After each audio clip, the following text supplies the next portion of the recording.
Well, I'm good whenever you are. Okay. Well, it looks like we have a quorum and it is 1 o'clock, so let's call this meeting to order. So everyone should have received the agenda. Otherwise, you wouldn't have been logged onto this meeting. But I will go ahead and throw it into chat real quick. Okay.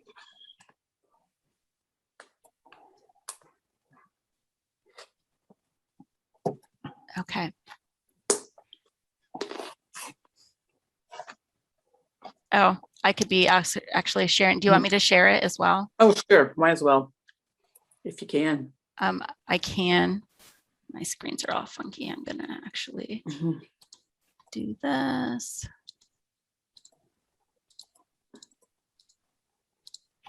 Let's do this. Can you see that there? Yeah, it's small, but I can make it bigger visible. though. That's whatever you feel like. All right, but we do need a motion to approve the agenda, or if there are any additions or corrections to it. This is Janet. I'll make a motion to approve the agenda. Okay, a motion from Janet to approve the agenda. Do we have a second? This is Nancy. I'll second. Okay, a second from Nancy. Any discussion? If not, all in favor of approval of the agenda, please say aye. Aye. Aye. Any opposed? All right, motion carried. Next thing, we should have minutes from the February 8th meeting. And I hope everyone's had a chance to look them over. I don't want to scroll too much, make you all seasick, but. And again, are there any additions or corrections to the minutes?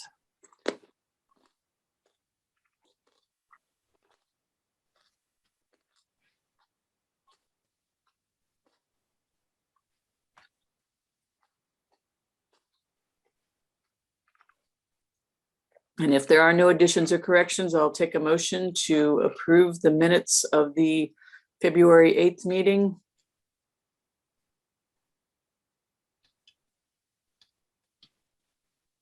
So moved. This is Sonia.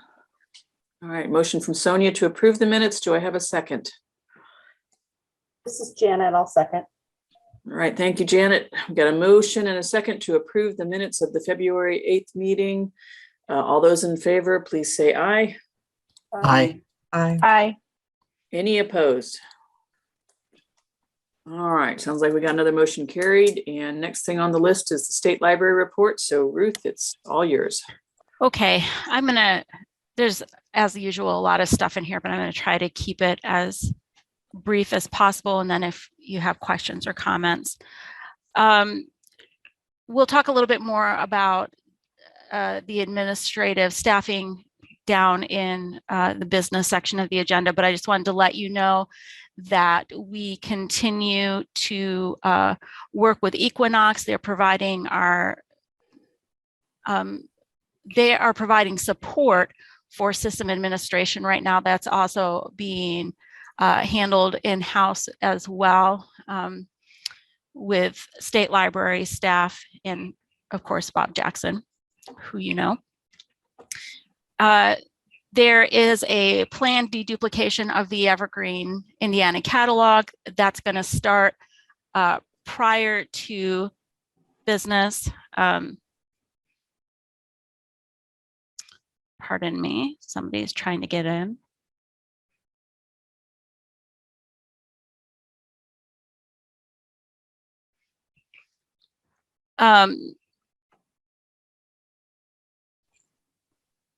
So it's going to probably happen 7 a.m. I was thinking, is there a discrete time? But between 7 and 8 o'clock on Friday, April the 15th is when that will start.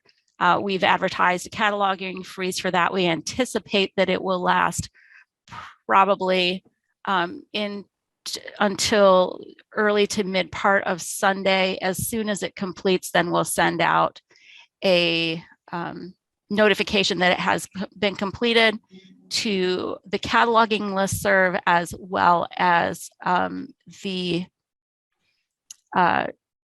the general support listserv. I won't send it out through the updates. So if you're not subscribed to those others, you may not see it, but then I will include it in the weekly update that will come out the Monday following, so the 18th. One of the things that we have been working on, and this kind of goes for state library, but then also to some other things, is with more and more libraries wanting to use third-party vendors like Patron Point or Orange Boy or things like that, we are finding that what was workable in the past in terms of how we send out notifications needs to have some work done on it. And now to allow for different types of notifications to go out at different times for different people. And so that is something that I am looking at and Bob is looking at, granularizing those. What they have been previously is it's just been a consortial setting that was created, and we are working on having those settings now individually by library system so that it is easier for all of us to move a little bit quicker in terms of having those notifications configured correctly as you're using those third-party service providers. As you all know, the Indiana Digital Library launched slowly on March the 1st. We have seen that come up to what we were expecting. I believe that there are still a few things that are being ironed out in terms of patron holds. But beyond that, all of the patrons for libraries have been added. All of the bibliographic records for holdings have been added, and people are using it, and we've heard great things. And I, for one, am pretty excited by there being for the IDL launch, and I hope you are too. We will be having a collection management team training scheduled for April the 26th. That collection management team has been established, and so it will, but just to let you know that the training is the first step, and then that team will be deployed to start taking care of things like ordering requested things, high holds,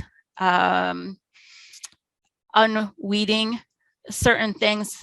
And so we're excited to see that component of IDL also now go into implementation.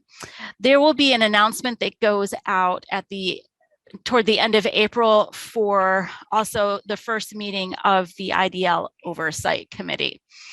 And so all of these things are coming together pretty nicely. I keep thinking to myself that at the beginning of a thing, there's always this kind of messiness, and in a couple of years we're going to look back and these things will all be implemented, and we will be able to revisit this time and have some distance and hopefully some good experiences with the IDL to share and reflect on. Porter County Public Library has launched with Evergreen, Indiana. The official launch was March the 22nd. We continue to work on them through some of their workflows as they are going from a system that did robust sharing between their branches and also had a lot of reciprocal borrowing workflows in place to share their stuff. And now coming into Evergreen, Indiana, and that definitely upping the game for them and for us. So one of the things that I believe I put information out about is that we have throttled their the ability to borrow their stuff right now, because there is an issue with Info Express capacity to handle both their incoming and outgoing transits. And so we're working with Nicole Brock in the Library Development Office to, we rolled it back so that we could then also deploy that in a way that didn't overwhelm their staff, didn't overwhelm the courier, and still and let them also adapt their workflows. It's kind of one of those things that however many times you say that this is going to change, when the change actually comes, they're like, oh, that's what that meant. Whether it be places to actually like sort the transits and supplies to send the transits, and how they are placing holds for branches, and how that impacts their local courier, not Info Express, but they also have a driver between their branches, how that impacts them as well. So we're hoping that after the deduplication of the catalog, that we are going to remove the throttle. And so that I'm one that I'd kind of like to do it a little bit more staggered, and the feedback I've got is they kind of want to rip the Band-Aid right off. So we'll see, maybe there's some in between in that. But that has, for some of the challenges that I will share with you in a few minutes, we had a really successful launch, and it would have been impossible to have that without the support of volunteers from the Evergreen Indiana Consortium, who were there from West Lafayette, Noble County, Whiting, Monon, the State Library, of course, there, Newton County, I'm trying to pick up with my my T's. Monica has a comment that the dedupe will help with the number of hold requests again. Yes, absolutely. And that's one reason that we established the timing that we did for the throttling, because that's what was happening, was because, and Rushville may also see some differences in the way that their items are or are not targeted, because there has not been a deduplication of the catalog since they migrated as well. So we're excited to see how it pans out. Just a reminder though, for your staff, that after every deduplication, there is also some level of cleanup where there are mismerges and things like that. So just as a heads up, that's a normal part of that process. And we've been vetting the script. Multiple people have been vetting the script, so we are anticipating good results from that as well.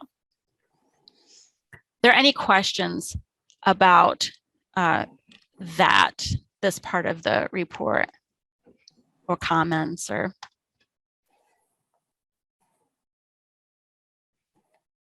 If not, I will carry on. Just kind of keeping tallies. The number in the parentheses here is the number that was reported at the last executive committee meeting. And so you can see we've had increases in each of these categories. The one increase in the auto renewals here was Porter County. They are also a fine-free library, but there were 3 others who became fine-free libraries, and then 2 more who became juvenile fine-free libraries. I'm not entirely sure who these bookmobiles, I mean, I know who they are, but what the difference is from last month. This is a number that I probably won't continue to share during the executive committee meeting, but so far there have been 3,700 plus images that have been uploaded using the cover art uploader by catalogers. And this is about double the number that had been listed here since the last executive committee meeting. So this is basically just to say this is being utilized extensively, And thank you to the executive committee for approving it as development for the consortium. Okay. Anything that you have to ask about the state library report?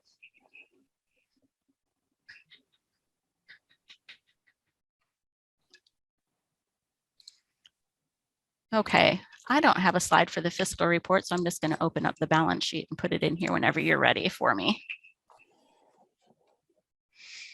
Unless you just want me to keep going, Krista, you want me? Just keep going there, Okay. Ruth. I'm going to keep on going. So this is up to date. This looks really terrible like that. Okay. Everything has been added in. The one thing of note that I do want to point out here is the support services and accessories. We spent a fair amount of money in the past couple months with support from Equinox. It has been money well spent, and we are keeping active eyes on this right here, with the mindset that we know that there are categories in here that we will likely be reappropriating monies in here. Now, the active reappropriation for Evergreen, Indiana is a little less strenuous than it needs to be for public library boards, but we're hoping to keep it within this major category going forward. I think that probably is not a pie in the sky goal. I think that is a pretty accurate reflection of what we will be spending with them for the support we're getting from them. Any questions about the money?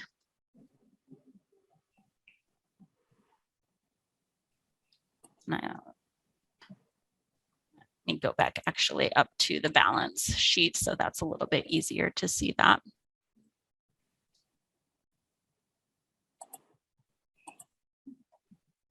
Okay. Training report. There are going to be a bunch of classes in April. All of the Evergreen fundamental skills classes from circulation through advanced cataloging will be there. There will also be some additional training. We're hoping to regularly include acquisitions training. This is actually a 3-part workshop that may change in the future, but from my experience with acquisitions, it really requires that. The first class for that is, I'm gonna pop out here real quick. I want to give you something more explicit than the last week of April. So there's going to be an introduction to acquisitions class on the 26th. And I would encourage you or whomever on staff, if you have thought about acquisitions but have not known how to get started, or if it was right for you to attend that introduction. The other 2 courses, acquisitions administration and then acquisitions workflows, may be appropriate for those of you who are already using it or already know that you want to use it, but not required if you just want to learn more about the acquisitions module. The introduction to acquisitions would be the place to start there, and then these will be regularly offered courses as well. So if you attend the introduction to acquisitions and say, well, now we need to talk about it, we need to think about it, and then want to come to then do the further training later on, it will be available for you. There's also going to be serials training that will likely be scheduled sometime in May or June. And that is going to be training to use the serials module that is native to Evergreen. a couple of these things have really grown out of our experience with Porter County, things that they wanted to use and things that we had to take the time to learn how to use in a more in-depth manner, and have to, at this point, take some time to learn more about. And so as we learn, then we want the rest of you to also be able to learn and use the client as much as you can. So, so that's going to be coming up in the next few months, and we'll have that. It will be included in the weekly update, and then also in the list of events as we do that. So the next thing is going to be something that was voted on by the executive committee already. That is the local administration certification. It is 2022 right now. And so this is something that I continue to work on, but it is unfortunately never at this moment the #1 priority. So it gets a little bit of work instead of my full attention. So I have actually done the final audit, but need to revisit that. And then I'm going to be reaching out directly to those people who have local administration accounts and have emails associated with them, as well as the directors of libraries, so that we can move forward with this certification. And then the annual refresher is going to happen in September or October, with the plan being that it will be prior to the webinars and trainings that come out for the annual report, because it is oftentimes, not always, but oftentimes the same people who are keeping track of that information. We want to make sure that your library is using all of the settings correctly, that you understand how that is, but then also have a firm understanding of what you'll need for the other things that you report on. So we'll see. That's the plan. And it is going to happen. I'm not sure that I've completely thought the reasoning out accurately, but that's what we're going to do, September. So there's some time on that. I'm going to go right into the development report. So prior to Keith leaving, he did follow up with Adam about this long ongoing project, changing holds type, and heard that there had been some more progress. I will be following up with Adam in the next week or two to see what exactly that means and where we stand, and even if we can get some partial code and have somebody else finish it if he is unable to. So that is where we're at in that project. That would be a lovely thing to have deployed in Evergreen, and would help us also then address some of the things that are now showing up as hopeless holds, which is something that we do have deployed. For the Evergreen Community Development Initiative, we are in the process of bug fixing for the acquisitions project. That did get delayed a little bit because we kind of took over their staff to help us with our Evergreen Indiana support needs and migration support. And so now they're getting back into that to finish up bug fixing on it. It's a major project and a significant upgrade to core components to the acquisitions module in Evergreen.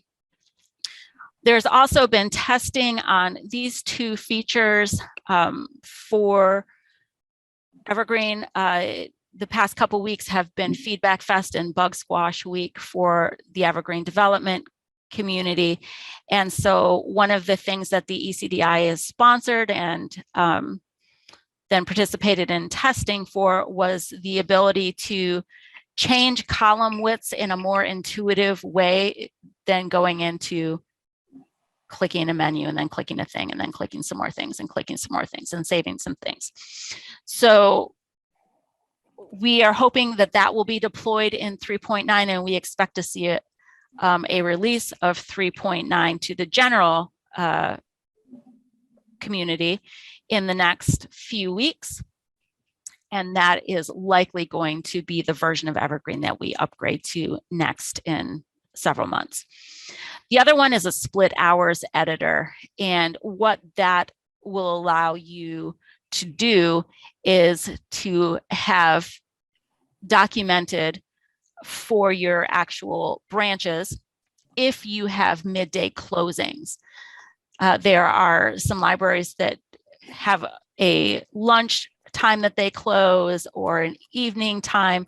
And so this would allow for those two discrete times in the same day to show up. So that's going to, of course, impact hourly holds as well as and hourly checkouts, as well as show up in your library information that's listed in the OPAC and in the app. There may need to be some further development with the app, and I'll need to follow up with that. And this also will have the ability for staff to have notes in the library hours editor, the org unit editor where you put them. There is a new chair and chair-elect now for the ECDI, and they have been in place for a month, 2 months now. And a subcommittee also now to work on establishing true bylaws and a memorandum of understanding with member libraries.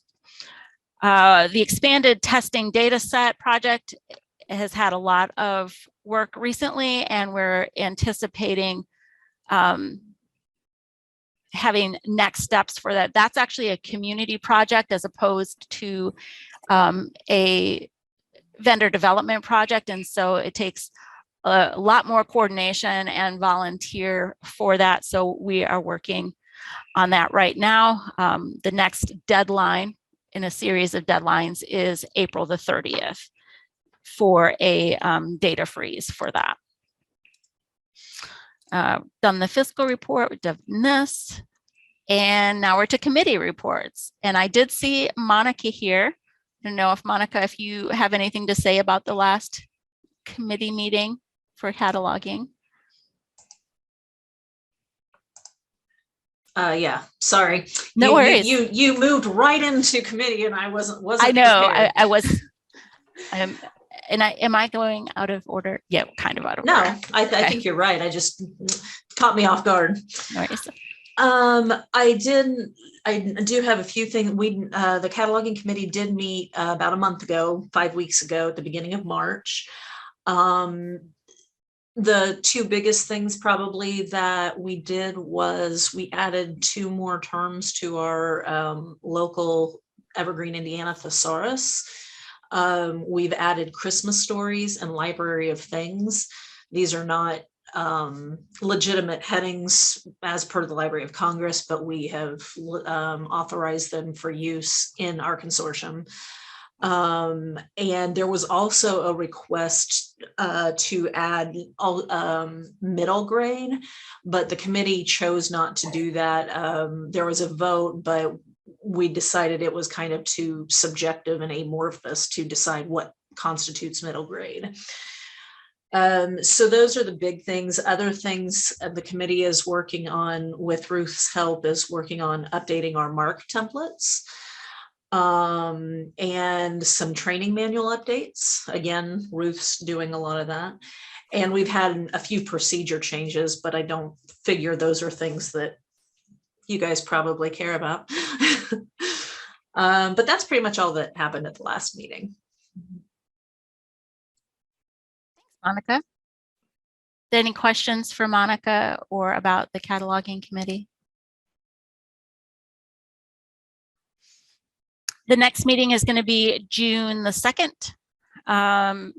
And I didn't put on here to be determined, but it will likely be virtual at that point. I need to check the bylaws, but I think that the only committee that is required to meet in person periodically is the executive committee. And we have seen a fair amount of desire to have the subcommittees continue virtually. So, but that will go out through updates as well.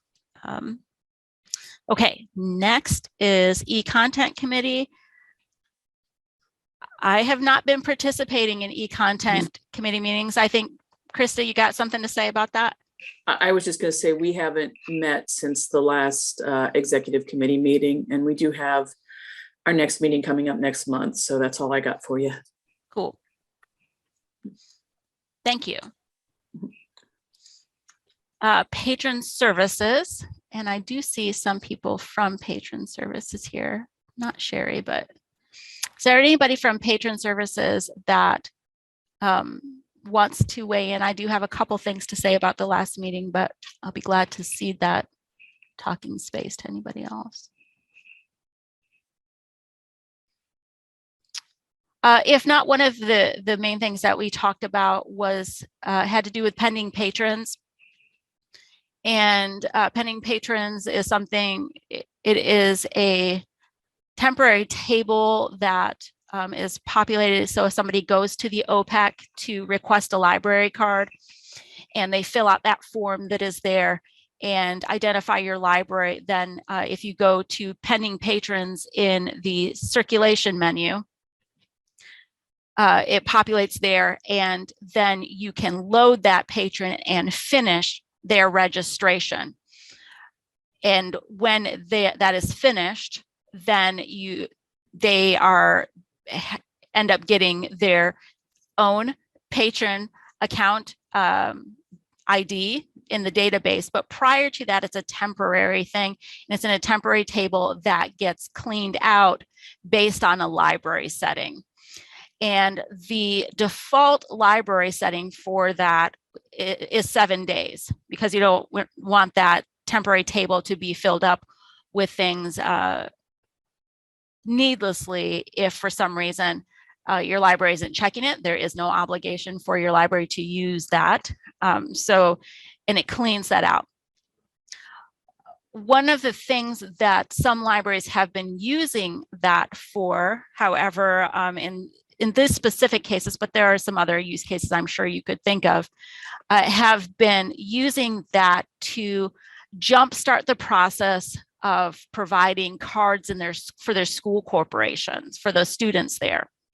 And so they have loaded these these temporary records in there, and then they have staff that are actually dedicated to going in and updating those to actual accounts. But they haven't been moving fast enough prior to those temporary accounts that weren't converted being purged. And so we were working through that and determined that it doesn't violate Evergreen Circ policy to do that. It is not how it was necessarily intended, but it does work. And there is a library setting that they can choose to update locally that does not impact the rest of the consortium. And so the recommendation was made for them to change that locally, that library setting, to whatever time span works best for them. We recommended 30 days for them. And I have not actually revisited whether or not they did it or not. But it's not something that impacts policy or even procedure, but knowing that that library setting is there and does impact perhaps the way that you do special projects or something is valuable. So that was part of the Patron Services Committee meeting. The next one will be on June the 21st. It was scheduled for the 14th, but that conflicts with this meeting. So they got pushed to the 21st. So, which was actually their schedule. I think it was just actually published incorrectly for some reason. So there is that. The next I have on here, I didn't know if there was anybody that wanted to say anything about the strategic planning meeting. I have not been in those. I will be going forward, at least for the time span. I have a bunch of things that are showing up here, but I I will. didn't. Okay, go for it, Scott. Well, I was just saying, if there's anyone who's interested, that sort of went away for a little while. There's been changes. Okay. So if anyone's interested, please contact me, and I'm happy to work with anyone that wants to. Cool. So that's it. Scott, when is the next meeting for that? Well, we don't have one because we had Okay. a meeting, but then the meeting didn't happen. And I haven't reached out to people and, to see what was going on. Okay. Do you want me to send a poll out to get that restarted? That'd be great. I That'd will be do great. that. Contact me in any way or contact Ruth, and I'm happy to serve in any capacity. Cool. Thank you. Let me write that down quick. All right. I'm going to move on to unfinished business. There isn't really a whole lot other than to remind you that nominations are being accepted for committee elections through April the 30th. There are 3 seats that will be open for the executive committee representing Class A, B, and C libraries. Each one represents one of those classes. It's not representing all of them. Those are 3-year terms. And then there are 3 3-year term seats that are opening for patron services, as well as 1 Class A seat that is for a 2-year term, and that is to fill a spot that was vacated.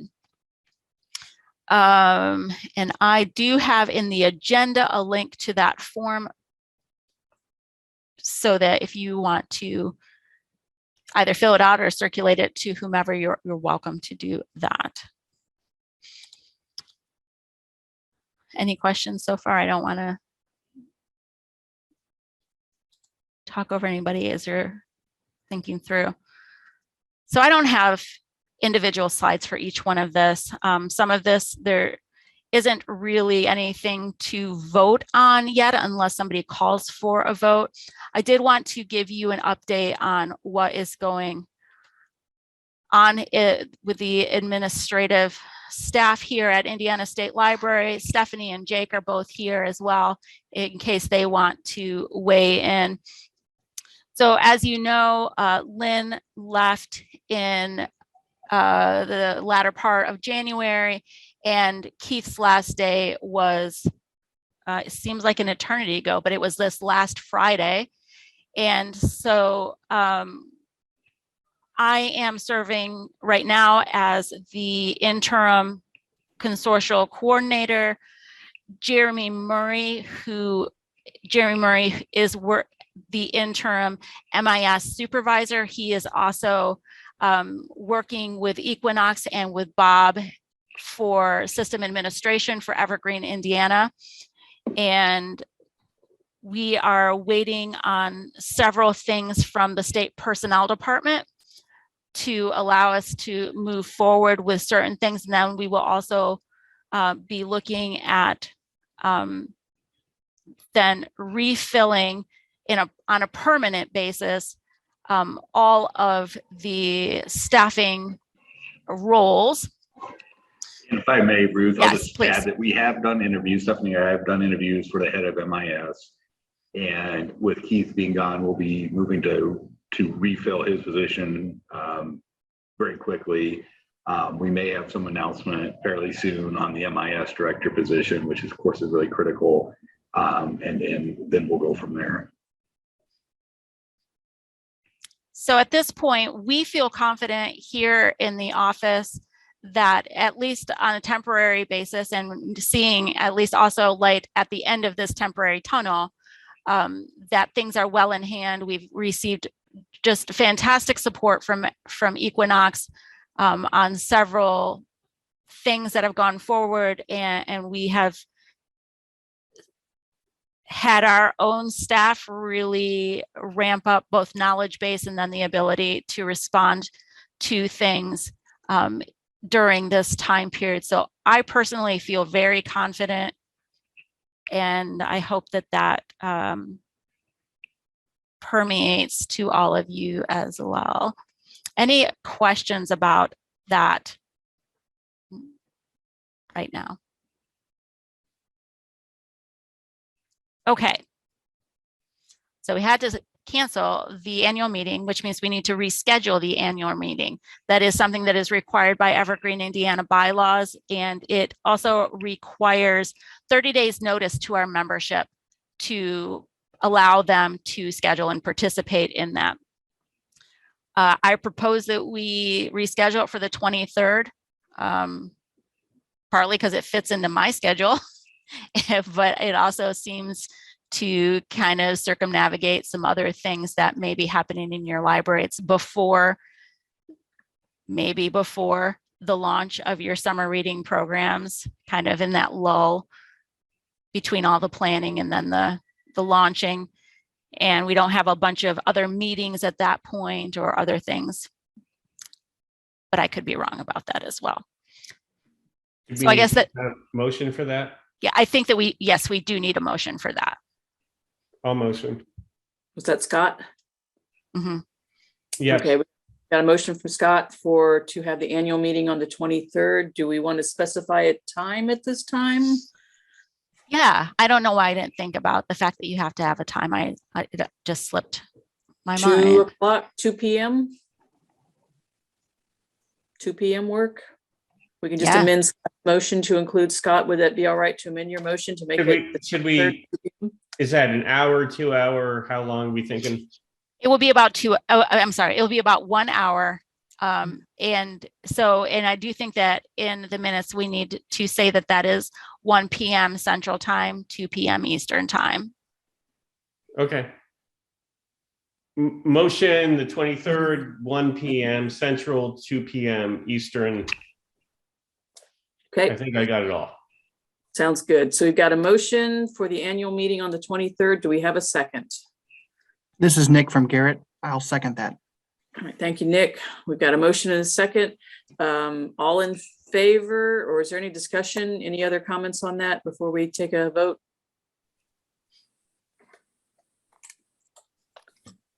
All righty. We've got a motion and a second. All those in favor, please say aye. Aye. Any Aye. opposed? Bye. All right, sounds like we've got another motion passed there. So the annual meeting we'll be doing on Monday, May 23rd, 2 p.m. Eastern, 1 p.m. Central. Okay, Okay, the next thing I have on here is the annual development project survey. I'm not sure how annual it's been happening, but it's going to happen this year. So I'm going to be opening that on the 25th of April. That will go out via the updates list, probably as part of an update, but then it's its own announcement as well.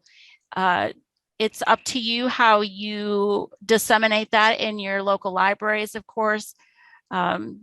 There will be some major categories to suggest improvements to the software. But yes, that is what it is for. I know that there will probably be some other things that come through that may be shuffled to committees and things. So something to think about for your own selves, and then to talk about with your staff and your colleagues, that this will be opening on the 25th. It's going to close on the 18th. I'm going to use those results then to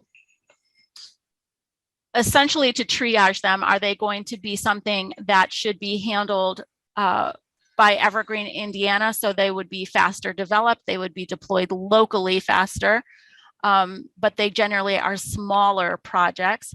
Or should it be something that goes to the ECDI to be hopefully prioritized there as well? Sonia, I'm sorry, your dog is adorable. I don't know if everybody's been seeing her dog is giving her lots of grief right now, but it's very cute. He's also super pushy. Yeah. So, and then those projects that would go to ECDI are generally larger, more expensive projects that require more extensive testing. And we have the infrastructure with the ECDI to do that more extensive testing. So that is what will happen with those results that come from the survey.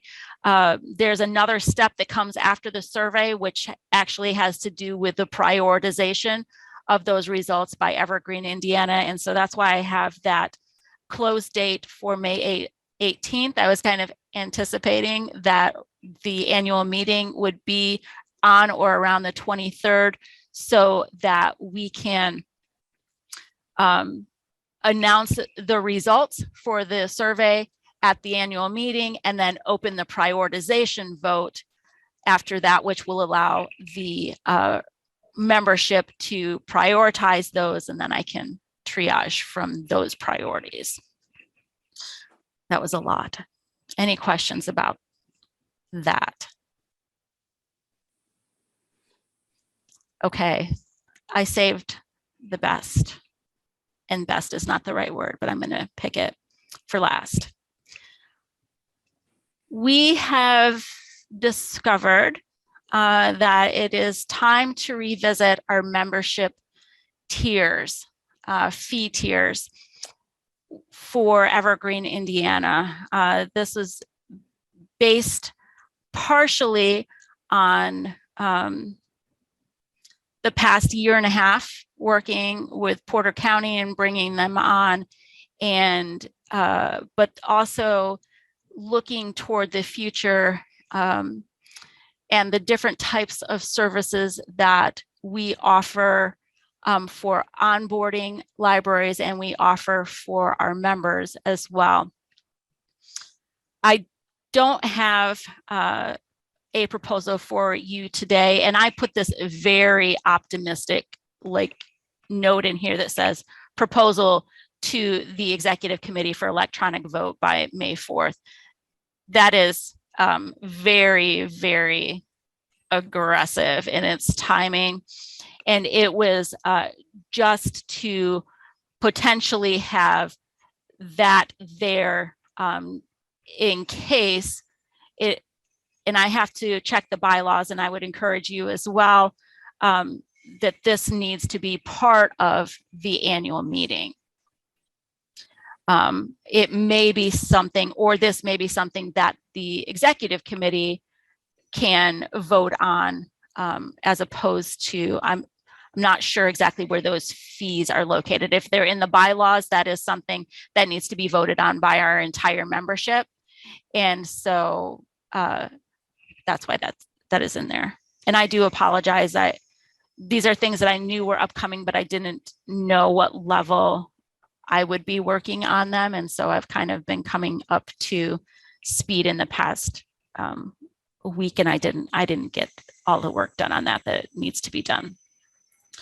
So we have larger libraries that are looking at Evergreen, Indiana, and by larger I mean active card holders, specifically active card holders, as well as the different types of integration that they want to bring on with them and the things that they want to migrate.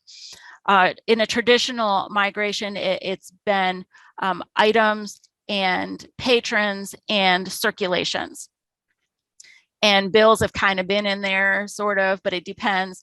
One thing that we did in this most recent, we also had our first foray into migrating acquisitions records and serials and all of these things, and then also integrating with a discovery layer and those other third-party vendors that they already had. And it was a lot of work. And so to account for that, it was a lot of work and it was a lot of money.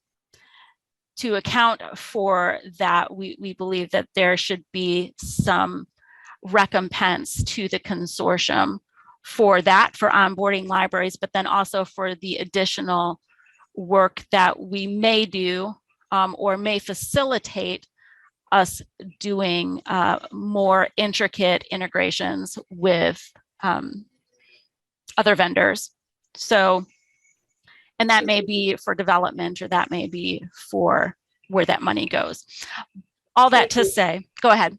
Sorry, just a question. So are you thinking of like, you know, like if a Class A library is, you know, 60,000, is that what you're doing? 60,000? Yeah. So one of, you know, for example, just kind of broadening that out and adding. yeah, more at one of the at things top. that we don't want to do is to have our existing membership be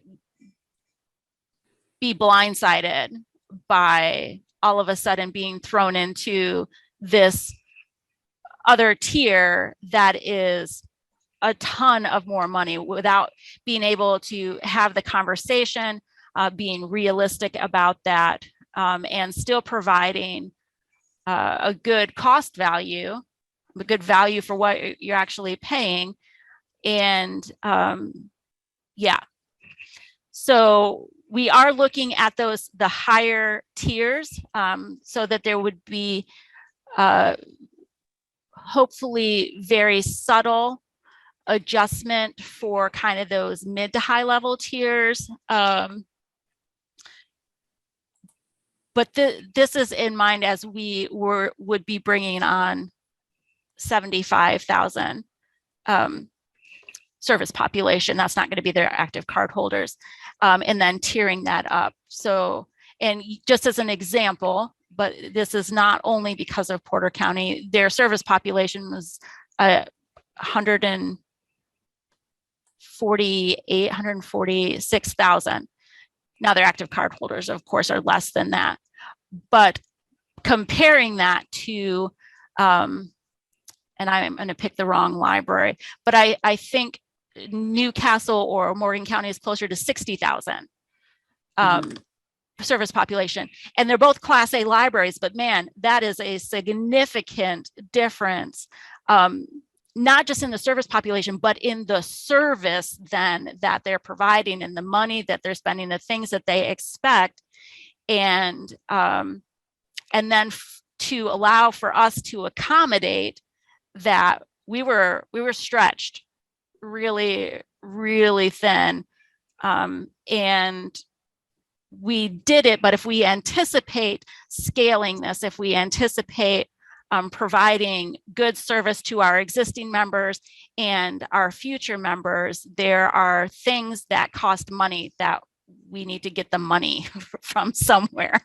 And so I don't know a nicer way to say that. I know that's kind of gauche to go that way, but it is what it comes down to. If we need more staff, we have to pay for more staff, and that money comes from someplace. As an example, it's not just staff, but equipment, etc. So I guess now I have a question. I am perfectly happy to stay with this May 4th to get a proposal to the executive committee. I don't know that electronic vote is either necessary or feasible. So I'll leave that to you for discussion, and they are super loud behind me.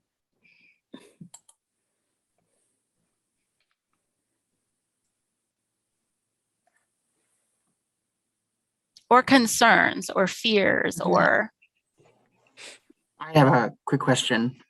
I'm looking at the tiers, I think, on the website. You're talking about adding a 10th tier.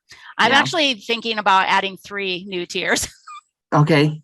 Yeah. And that the fee structure is based on how much a library spends annually, right? It's a graduated thing. So it is what they expend annually or what they have expended on an average for the past 5 years, whichever one is less. Got it. So less it's not, or more. Yeah, I think it's less because to avoid for windfall years. Sure. So it's not, you're not looking to change that structure. You're looking to just expand the current structure. That's correct. Okay. if I could just jump in just quickly, I would suggest that at the next meeting, we have a proposal that we present, and then at a future meeting after that, we actually have the vote, because it is pretty big change, even if it's not just, as you said, Ruth, some subtle changes. Sure. I think that we need time, and I think it would make it much better so that there wouldn't be pressure that at a next meeting to have any expectation that they're going to approve it, but do it at potentially the meeting after, but that we have a presentation then. I'm very happy with that too. I put this in very aggressively just in case anybody had the desire to like have it ready for the annual meeting, but I am happier than you can even imagine to push it down the road a little bit. Yeah. And because we want to build trust, and I think you're doing a good job being responsible, looking at the overall cost. But I would suggest that, yeah, we just delay it 1 month after that. I agree with that, because some of us have to go back to our bosses and boards and talk to them a little bit. Yeah, I agree. We need time to look it over and actually have a proposal we can present. And so I agree with what Jake says. So in that case, does that mean that I don't have to have the proposal until June? Is that, I'd say no. am I understanding? Yeah, I agree. I don't think it's something we want to bring up at the annual meeting. You don't have to put that in the meetings, but thank you.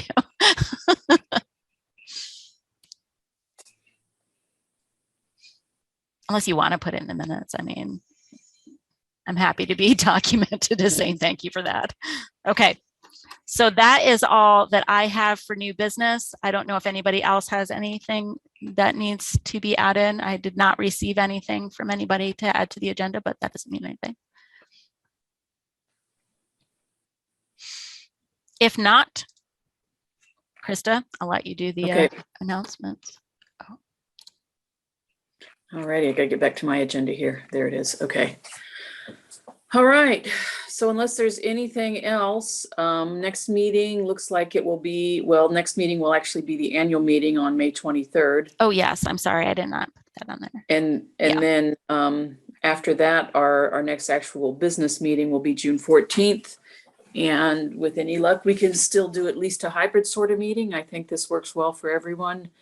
So, but that's TBD as far as location and method. So anything else for the good of the order here?